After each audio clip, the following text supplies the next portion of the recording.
Salam kerahiman. Hari ini 3 Februari. Kita akan baca dari dua nomor, 231 dan 239. Kita siapkan waktu kita mau dapat pencerahan dari Tuhan. Dalam nama Bapa dan Putra dan Roh Kudus. Amin. 231. Tidak seorang pun dapat memahami apa yang dirasakan hatiku apabila aku merenungkan kenyataan bahwa lewat kaul-kaulku Allah menyatukan aku dengan dirinya.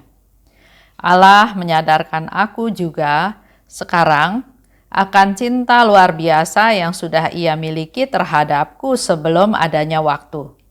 Dan dari pihakku, aku baru saja mulai mencintai Dia dalam waktu. Cintanya selalu besar, murni, dan tanpa pamrih. Dan cintaku terhadapnya muncul dari kenyataan bahwa aku baru mulai mengenal Dia. Semakin dekat aku datang untuk mengenal Dia, semakin bernyala-nyala, semakin membara cintaku kepadanya. Dan semakin sempurna tindakanku jadinya. Sementara itu, setiap kali aku mengingat bahwa dalam beberapa hari, lewat kaul kekal, aku akan bersatu dengan Tuhan, suatu sukacita yang tak terlukiskan membanjiri jiwaku. Sejak saat pertama aku mulai mengenal Tuhan, tatapan jiwaku tenggelam dalam Dia untuk selama-lamanya. Setiap kali Tuhan mendekatiku, dan semakin mendalam pengetahuanku tentang Dia, semakin sempurnalah cinta yang berkembang di dalam jiwaku. 239. Doa selama misa pada hari kaul. Hari ini aku menempatkan hatiku pada patena di mana hatimu, oh Yesus, ditempatkan. Hari ini aku mempersembahkan diriku bersama Engkau kepada Allah Bapamu dan Bapakku sebagai kurban cinta dan pujian. Bapa kerahiman, pandanglah kurban hatiku, tetapi lewat luka yang ada dalam hati Yesus. 1 Mei 1933, hari pertama. Kesatuan dengan Yesus pada hari kaul kekal. Yesus, mulai sekarang hatimu adalah milikku, dan hatiku seluruhnya adalah milikmu. Memikirkan namamu saja ya Yesus sudah merupakan kesukaan hatiku. Aku sungguh tidak akan dapat hidup tanpa Engkau ya Yesus, meski sesaat pun. Hari ini jiwaku telah lenyap di dalam dirimu, satu-satunya hartaku. Cintaku tidak memiliki hambatan dalam memberikan bukti cinta kepada kekasihnya. Kata-kata Yesus sewaktu aku mengikrarkan kaul kekal. Mempelaiku, hati kita berpadu untuk selama-lamanya. Ingatlah kepada siapa engkau mengikrarkan kaul. Tidak semuanya dapat diungkapkan dengan kata-kata. Permohonanku sewaktu kami telungkup meniarap dengan diselubungi pala, aku minta kepada Tuhan agar memberi aku rahmat untuk tidak pernah secara sadar dan sengaja melukai hatinya, bahkan dalam dosa dan ketidaksempurnaan yang paling kecil sekalipun. Yesus, aku percaya kepadamu. Yesus, aku mencintai Engkau dengan segenap hatiku. Setiap kali menghadapi saat-saat yang amat sulit, Engkaulah ibuku. Demi cinta akan Dikau, oh Yesus, hari ini aku mematikan diriku sepenuhnya dan mulai hidup demi semakin besarnya kemuliaan nama kudus-Mu.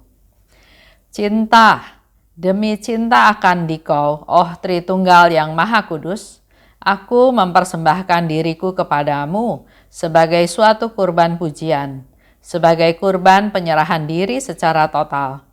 Dan lewat pengorbanan diri ini, aku ingin mengagungkan namamu, oh Tuhan. Aku menempatkan diriku ibarat kuncup mawar pada kakimu, oh Tuhan, dan semoga aroma bunga ini hanya tercium oleh Engkau sendiri. Itu yang akan kita bahas sama-sama di hari ini. Aku merenungkan kenyataan bahwa lewat kaul-kaulku, Allah menyatukan aku dengan dirinya. Waktu Suster Faustina mengucapkan kaul, ada kaul sementara, ada kaul kekal, dia mengikatkan dirinya 100% dengan Tuhan. Allah menyatukan aku dengan dirinya. Suster Faustina merasakan bahwa dia ditarik, dipanggil, dipeluk, diajak oleh Tuhan untuk bersatu dengan dirinya. Kenapa Suster Faustina bisa merasakan itu? Merasakan bahwa Allah menyatukan diri dengan dirinya. Menyatukan aku, katanya ya, menyatukan aku dengan dirinya.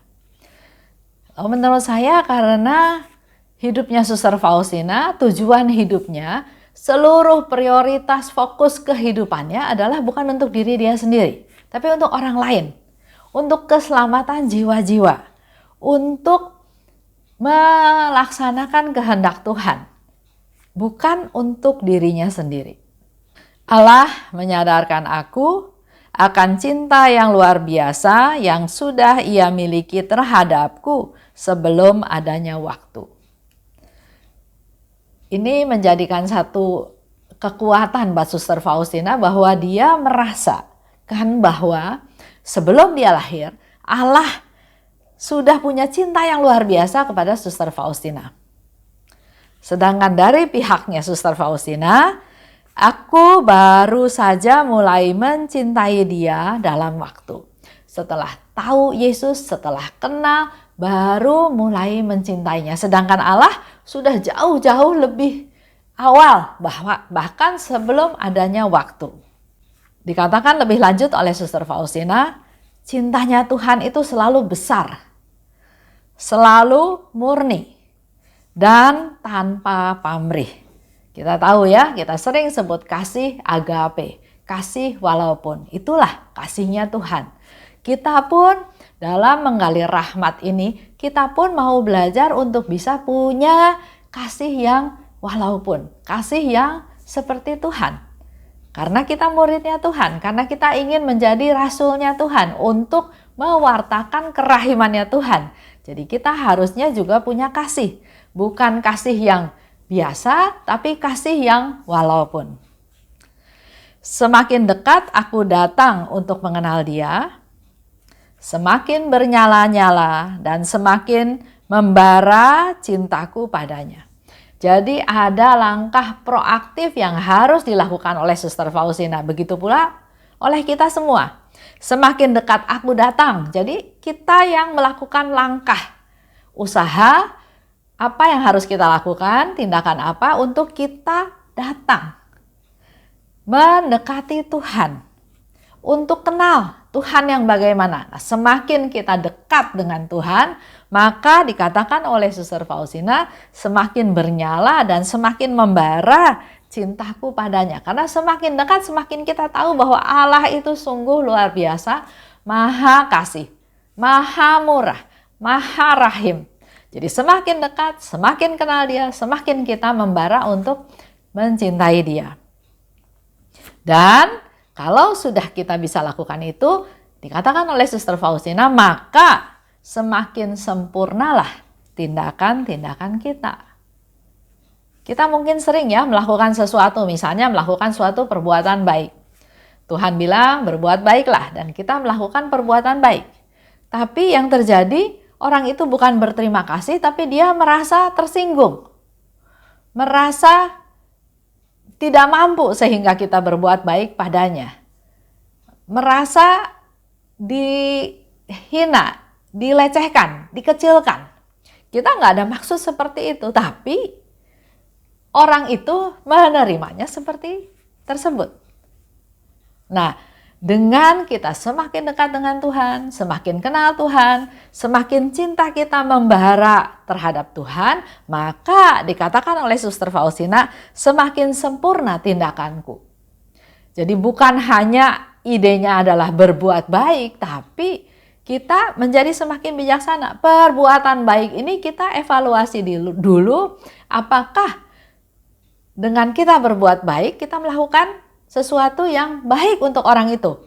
Jadi tetap harus dievaluasi, timing harus ada. Kapan waktunya?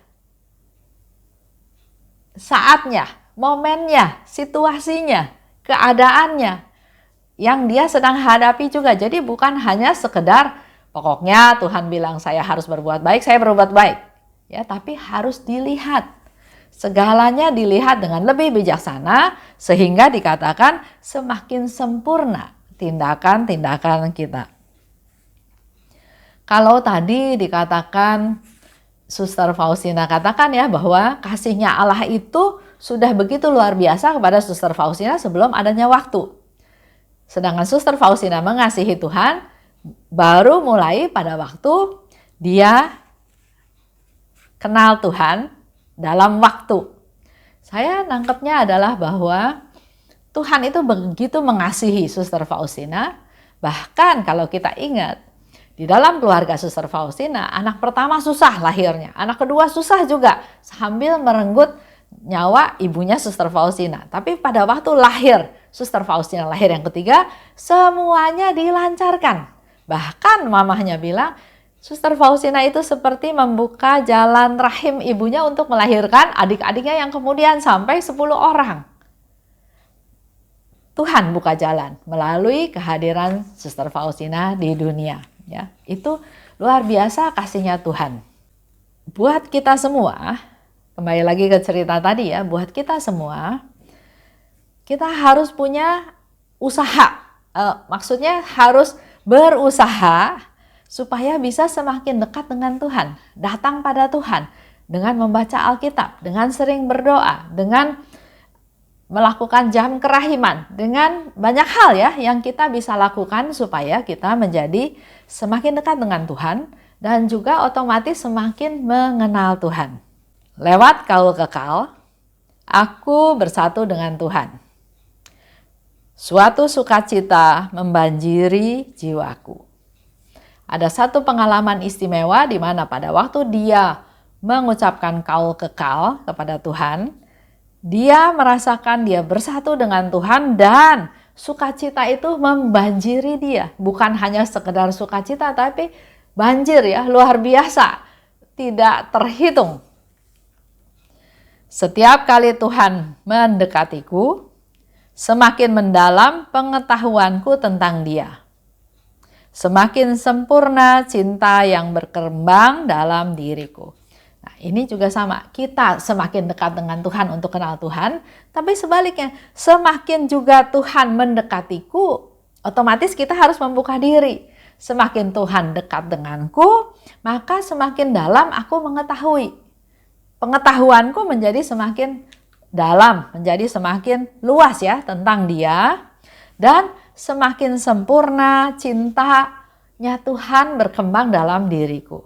Ini menjadikan masukan buat kita semua bahwa kita harus mengalami suatu proses. Nggak ada yang instan, nggak ada yang deket Tuhan langsung kita kenal Tuhan, langsung kita cintanya membara. Tapi ada proses. Begitu pula Tuhan sampai mendekatiku juga pasti melalui proses pertumbuhan iman dan apa yang kita lakukan dalam hidup kita sehari-hari. Ada proses ya, dari yang tidak sempurna menjadi semakin hari semakin sempurna. Melalui kejadian hari-hari, melalui situasi, melalui keadaan, melalui apa yang kita hadapi. Itu kita diproses. Jadi apapun yang terjadi di dalam hidup kita nggak ada yang kebetulan pertama. Dan nggak ada yang sia-sia. Semuanya bisa Tuhan pakai untuk memproses kita. 239, hari kaul kekal. Aku menempatkan hatiku di patena di mana hatimu ditempatkan. Dia menyerahkan hatinya kepada Tuhan Yesus di mana hati Yesus ada, yaitu di patena ya. Aku mempersembahkan diriku bersama engkau kepada Allah sebagai kurban dan pujian. Dia berserah, dia pasrah, dia menyerahkan seluruh keberadaan dirinya kepada Bapa. tapi disatukan dulu dengan Yesus. Aku mempersembahkan diriku bersama engkau, Yesus, kepada Allah sebagai kurban cinta dan pujian. Jadi persembahan dirinya itu sebagai ungkapan rasa cintanya dan juga pujian kepada Bapa. Bapa kerahiman, pandanglah kurban hatiku, tetapi lewat luka-luka yang ada dalam hati Yesus. Jadi Suster Faustina minta kepada Bapak untuk memandang dia, melihat dia, kurban hatiku katanya. Tapi jangan langsung, tapi lihatlah melalui luka-luka Yesus. Jadi gambarannya kalau ini Allah Bapa, ini Suster Faustina, di tengah itu ada Yesus yang Suster Faustina minta Allah Bapa melihat Santa Faustina melalui luka-lukanya Yesus, melalui pengorbanan Yesus, melalui apa yang Yesus lakukan untuk menyelamatkan kita semua. Kalau kita ingat doa Koronka ya, kita ingat doa Koronka. Di sana dikatakan demi sengsara Yesus yang pedih. Jadi doa Koronka adalah doa kepada Bapa. Dan pada waktu kita berdoa pada Bapa, kita katakan Bapa, demi sengsara Yesus yang pedih. Jadi yang dilihat sebagai awal, sebagai dasar, sebagai inti adalah sengsara Yesus yang pedih. Tunjukkanlah belas kasih-Mu kepada kami dan seluruh dunia. Jadi menunjukkan belas kasih kepada kita semua dan dunia bukan karena jasa kita, bukan karena kita layak, tapi demi sengsara Yesus yang pedih, demi Yesus yang sudah bersengsara, demi Yesus yang wafat di salib, demi Yesus yang mau dicambuk, menderita untuk kita. Suster Faustina katakan, memikirkan namamu saja sudah merupakan kesukaan hatiku. Berpikir tentang Yesus saja dia sudah sangat sukacita. Bagaimana dengan kita? Refleksikan dalam hidup kita sehari-hari ya. Aku sungguh tidak dapat hidup tanpa engkau. Karena buat Suster Faustina, Yesus itu adalah segala-galanya. Hidupnya, kekuatannya, kekasihnya, temannya, sahabatnya, segala-galanya. Jadi kalau nggak ada Yesus, Suster Faustina nggak bisa hidup. Nah, buat kita semua juga menjadi satu refleksi. Buat saya, Yesus itu siapa? Apakah segala-galanya bagiku? Kata Yesus, mempelaiku, hati kita berpadu untuk selama-lamanya. Ingatlah kepada siapa engkau mengikrarkan kaul. Ingatlah kepada siapa engkau mengikrarkan kaul. Kata-kata ini juga berarti untuk kita, ingatlah, hei Bapak, Ibu, kepada siapa engkau mengikrarkan kaul, kepada siapa engkau berjanji, kepada siapa engkau berkomitmen, kepada siapa. Ya, kita bernasar, ya, banyak hal yang kita lakukan. Jangan asal janji. Janji pada Tuhan harus ditepati. Ada ya contoh seorang ibu kan pernah cerita bahwa pada waktu dia melahirkan anaknya di rumah sakit, si suami berjanji bahwa dia akan membawa istri dan anak-anaknya untuk menjadi Katolik. Tapi hal ini nggak direalisasikan, maka terjadilah sesuatu semacam peringatan mengingatkan kembali mereka bahwa kalian pernah bernasar loh, kalian pernah berjanji. Ya, jadi ingat kepada siapa kita mengikrarkan janji kita. Dan permohonan Suster Faustina pada waktu dia menelungkup pada waktu kaul kekal, satu, minta rahmat dari Tuhan supaya jangan sampai dia menyakiti hatinya Yesus. Walaupun dengan dosa dan ketidaksempurnaan yang sekecil apapun, dia minta rahmat supaya dia dijaga jangan sampai dia menyakiti Tuhan. Yang berikut, dia juga minta supaya kalau dia menghadapi masa sulit, jadi dia nggak bilang, Tuhan saya nggak mau masa sulit, nggak ya. Tapi yang dikatakan, kalau saya menghadapi masa sulit, Yesus aku mau engkau jadi ibuku. Ibu yang melindungi anaknya, yang mau berkorban untuk anaknya, yang menjaga anaknya, yang berdoa untuk anaknya supaya anaknya bisa mengatasi masalah-masalah sulit tersebut. Dan yang ketiga, demi cinta akan dikau. Demi cintanya Suster Faustina kepada Yesus, hari ini aku mematikan diriku sendiri sepenuhnya dan mulai hidup demi semakin besarnya kemuliaan nama kudus-Mu. Ungkapan cintanya Suster Faustina pada Yesus, dia katakan bahwa mulai hari ini dia udah gak pikirin dia lagi. Bukan diriku lagi. Jadi dia mematikan diriku, artinya gak perhatikan keinginannya, kehendaknya, harapannya ya. Tapi yang menjadi fokus dia adalah semakin memuliakan nama Tuhan.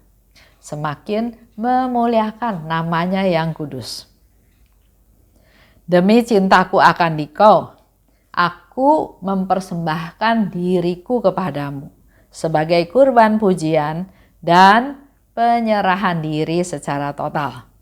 Aku ingin mengagungkan namamu. Jadi ini ungkapan cinta dari Suster Faustina pada Tuhan. Kita juga boleh belajar dari hal ini, apa yang akan kita ungkapkan sebagai bukti cinta kita kepada Tuhan. Kita renungkan sama-sama, kita evaluasi seluruh kehidupan kita, dan panjatkanlah doa untuk inilah Tuhan, saya memberi ini sebagai bukti cinta saya kepadamu, dan seterusnya dan seterusnya. Kita tutup ya dalam doa. Dalam nama Bapa dan Putra dan Roh Kudus, amin. Oh luka kerahiman, oh hati Yesus, sembunyikanlah aku di dalam lubuk hatimu. Laksana satu tetes darahmu sendiri. Dan jangan biarkan aku terlepas dari situ selama-lamanya. Kurunglah aku di dalam lubuk hatimu, dan ajarlah aku mencintai Engkau. Tuhan, mampukan aku memahami sepenuhnya siapa dirimu. Bawalah aku masuk ke dalam rengkuhan mesramu, sejauh itu dapat ditanggung oleh kodrat insani. Amin. Dalam nama Bapa dan Putra dan Roh Kudus, amin. Salam kerahiman.